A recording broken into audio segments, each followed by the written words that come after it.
Assalamualaikum warahmatullahi wabarakatuh. Selamat malam, salam sejahtera. Perkenalkan, kami dari kelompok 1.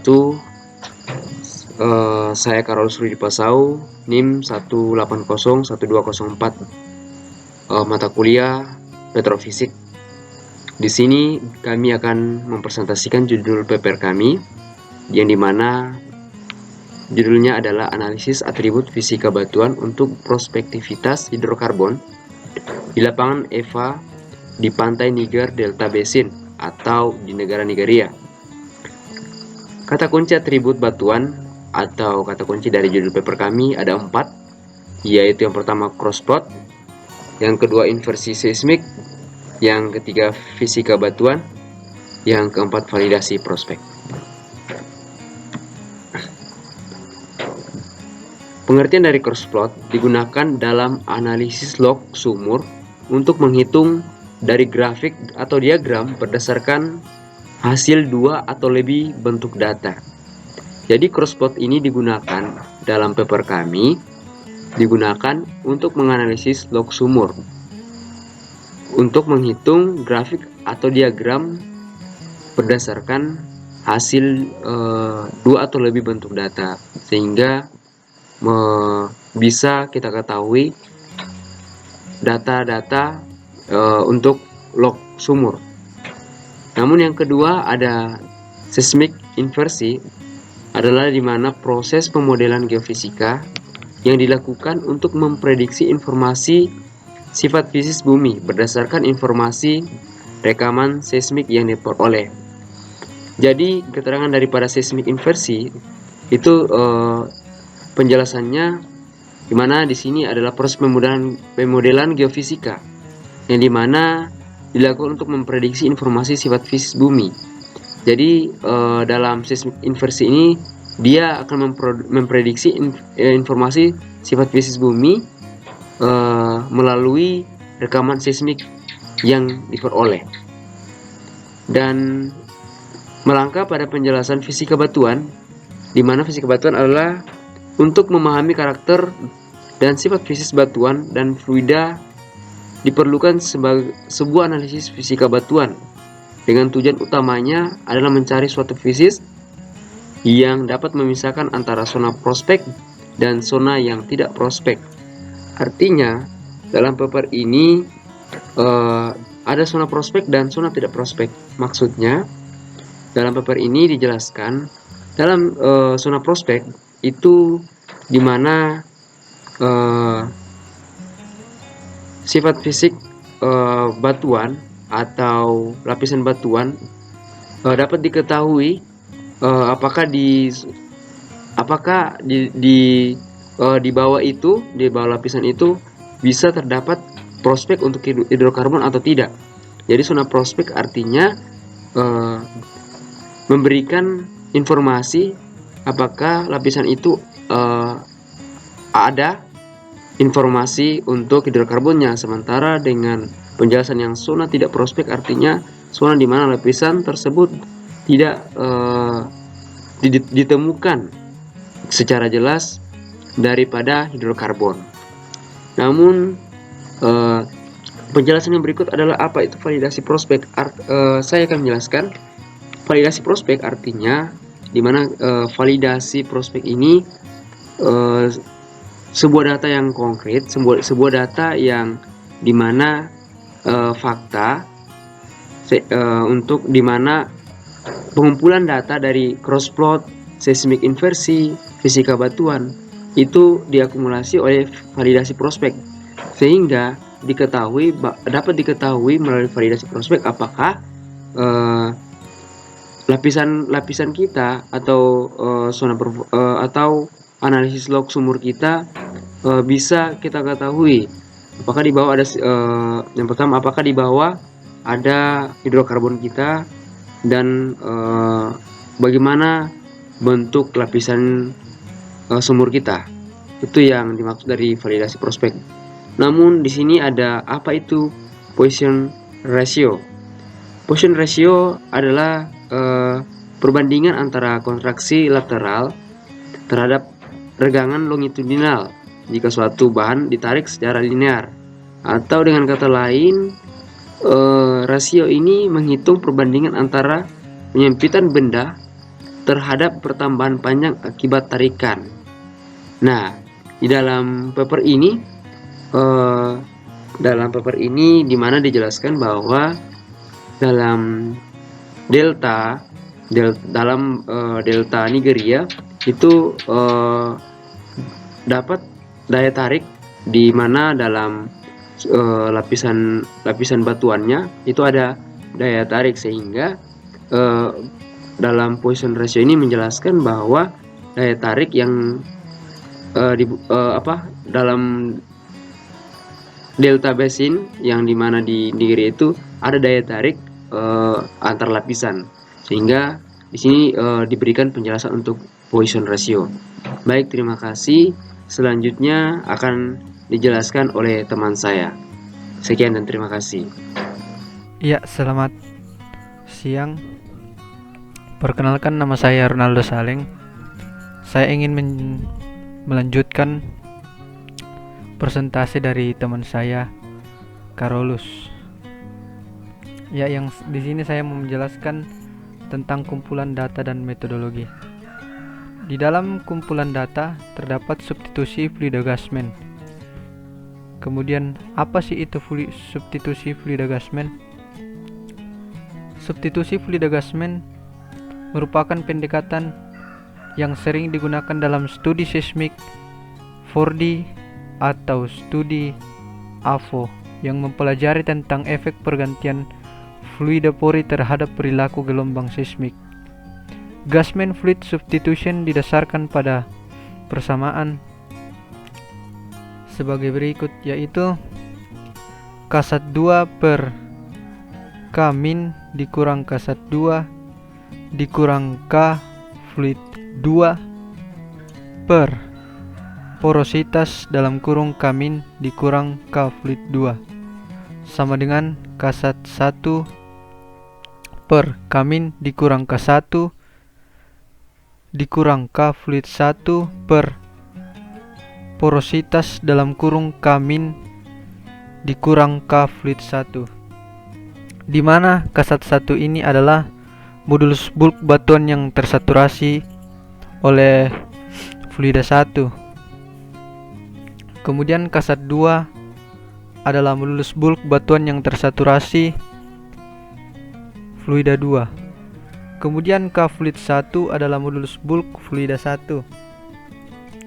K fluid 2 adalah modulus bulk fluida 2. K min adalah modulus bulk mineral yang membentuk batuan. Kemudian yang terakhir adalah porositas batuan. Persamaan tersebut dibuat dengan beberapa asumsi, yaitu sifat material yang isotropis, homogen, dan hanya berlaku untuk frekuensi rendah. Kemudian, untuk studi seismik dilakukan dengan cara,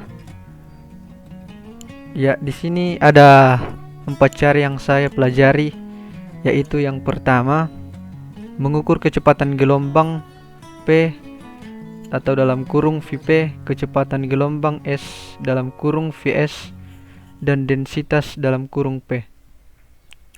Kemudian yang kedua, K1 yakni modulus bulk batuan yang tersaturasi fluida 1. Kemudian yang ketiga, menghitung K1 dengan menggunakan persamaan Gasman di atas. Informasi yang diperlukan adalah K fluid 1, K fluid 2, K min, dan porositas. Kemudian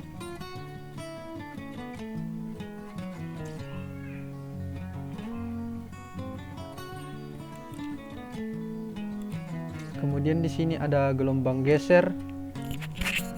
Apa sih itu gelombang geser?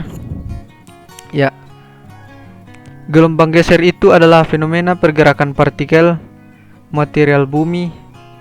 Ya, ini bisa disebut dengan gelombang geser jika pergerakan partikel itu tegak lurus dengan arah penjalaran gelombang disebut gelombang geser. Dan kemudian di sini ada persamaan Castagna Basin untuk Niger Delta Basin digunakan untuk apa? Ya, persamaan Castagna ini digunakan atau dipelajari dengan maksud agar kita bisa melakukan percobaan untuk mengetahui hubungan gelombang P dan gelombang S pada batuan silikat klestik. Jadi persamaan Castagna ini bertujuan untuk sehingga kita bisa mengetahui hubungan antara gelombang P dan gelombang S. Kemudian di sini ada apa sih itu persamaan Castagna? Ya, persamaan Castagna itu merupakan hubungan antara Vp dan Vs yang merupakan kata kunci untuk menentukan litologi dari seismik ataupun data log sonik. Kemudian lanjut ke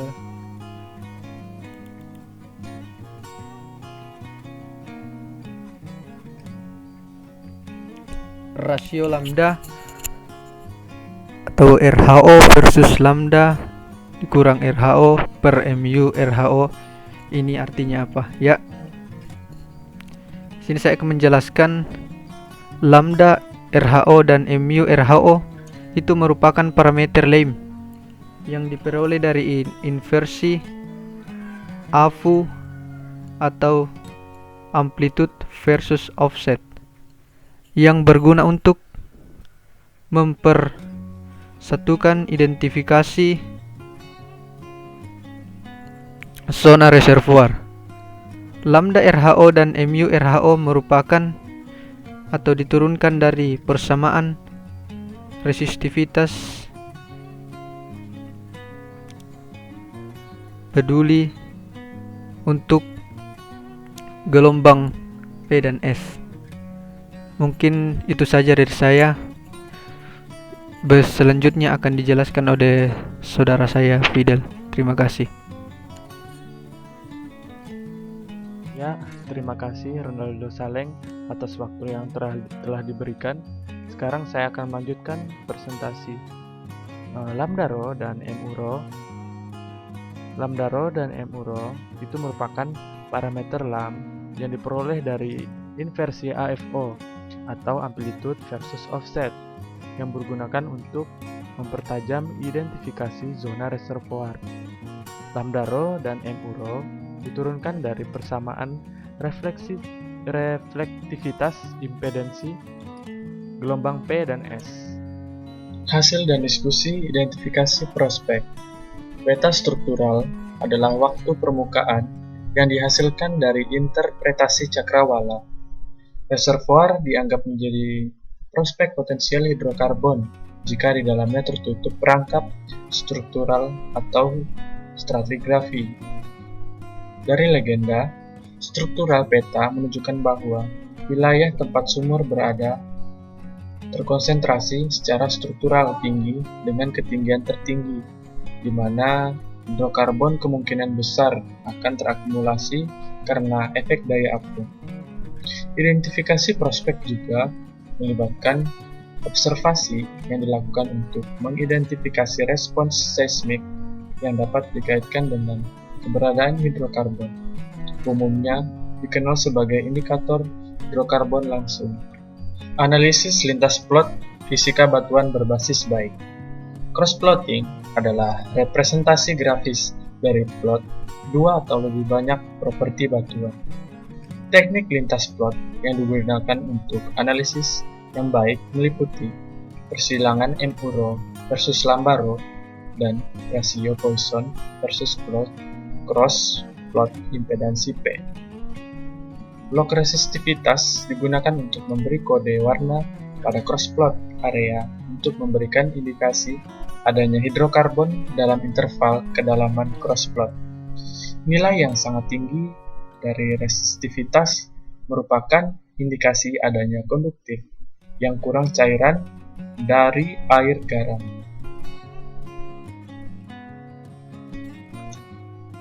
Berikut Analisis lintas plot MU atau rho versus lambda atau rho.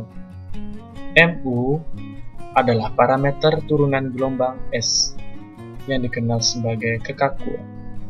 Itu diharapkan memiliki nilai yang lebih tinggi di pasir daripada di serpih, karena matriks pasir memberikan ketahanan yang lebih besar terhadap geser dari matriks serpih.